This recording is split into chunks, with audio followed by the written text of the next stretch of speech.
Hello, my name's Pharaoh, and today I'm going to continue my look at the large prefab structures in No Man's Sky Frontiers, specifically revisiting the old sloped corridor technique and how this has changed with the new system. So let's take another look at sloped corridors. So starting with a cylindrical room, I'm going to place a cuboid structure underneath to give us a wire in line with our construction. Then positioning a door, we can glitch to a wire and connect that to our cuboid.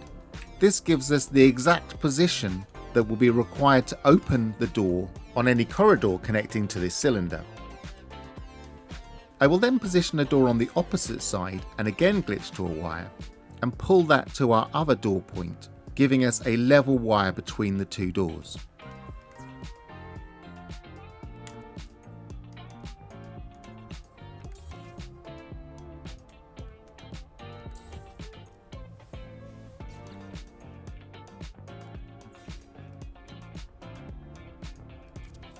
The secret of this technique is to create two sloping symmetrical wires.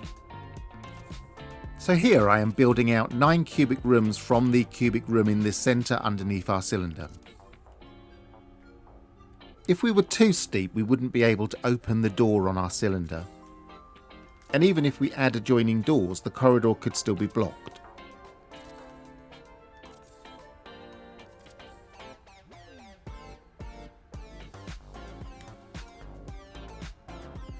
I am using the far end power points on the cubic rooms to create my slope.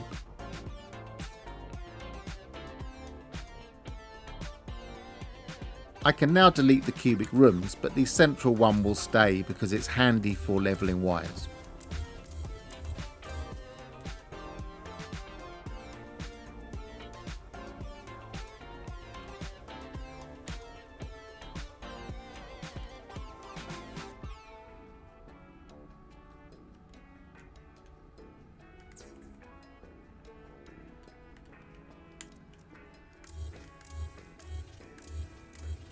Now we have our two sloped wires, I'm going to delete the wire between the two door points.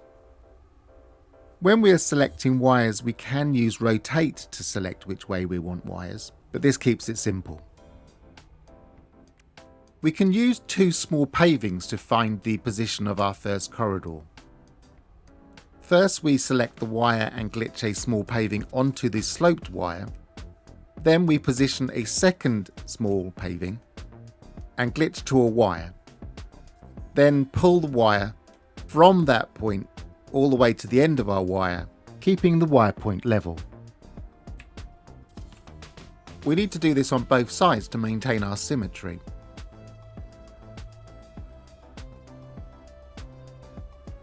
But we can delete the stray pavings. For the first corridor, I like to use the X-shaped corridors, because these are rotationally symmetrical.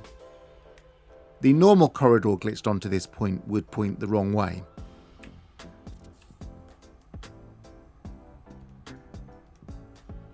Again, for symmetry, we will do the same on the other side.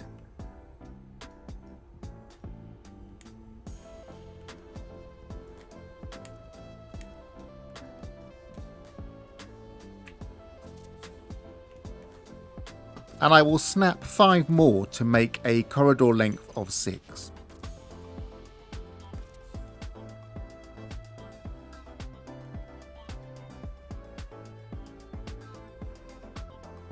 The right hand side is where I intend to have my sloped corridor.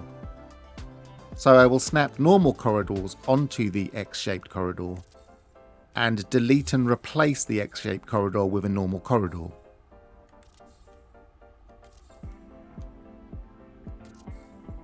Now we have our complete 6 corridors, we will need to level out for anything we want to build on the end of them.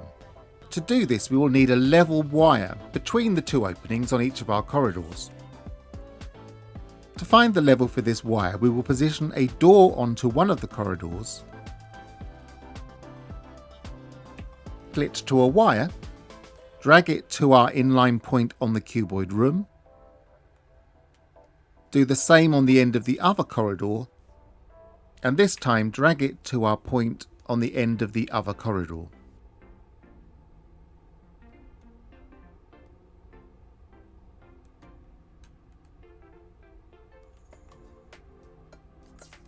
Now we have our level wire, we no longer need any of the scaffolding on the other side of the cylindrical room, so we can safely delete those.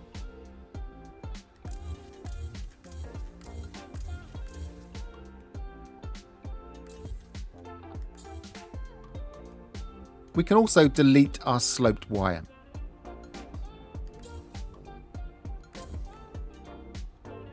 In the same way as before, we can use two pavings to find the point that we can glitch a corridor onto.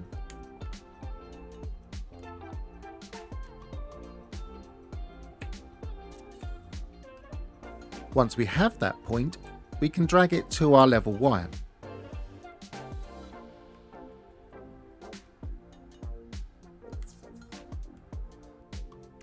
Again, as before, I will use an X-shaped corridor as our first corridor.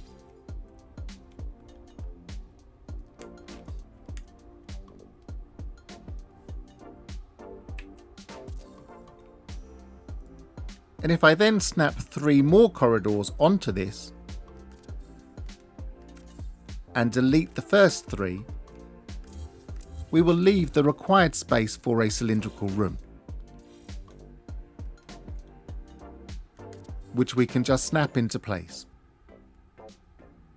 The cylindrical room, the square room and the biodome could all snap into this position. If we wanted to use a deep water chamber or a square deep water chamber, we would need to find the appropriate glitch point. We can do this by positioning a cuboid room at the central position, glitching to a wire and dragging that wire to our inline point, and then positioning another cuboid room in line with it, glitching to a wire and dragging that wire to our central glitch point.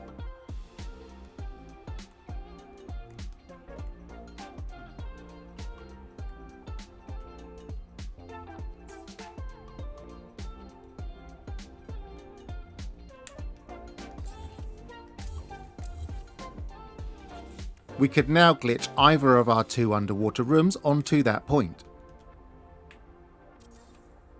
The easiest way to use glass tunnels is to replace existing corridors. We can do this by using the adjacency of the viewing sphere and the glass tunnel. We simply delete an existing corridor, snap a viewing sphere to the adjoining corridor and adjacency to the glass tunnel, leaving us with a perfectly positioned tunnel.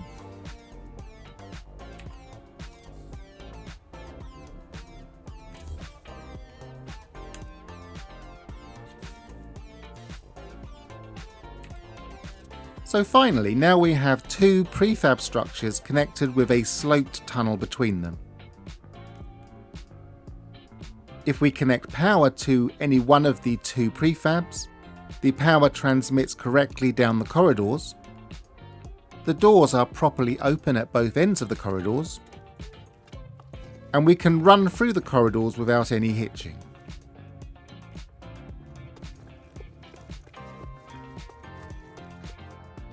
So there you have it, sloped corridors in No Man's Sky Frontiers. Have fun with this technique. I've been Pharaoh. See you soon, and goodbye.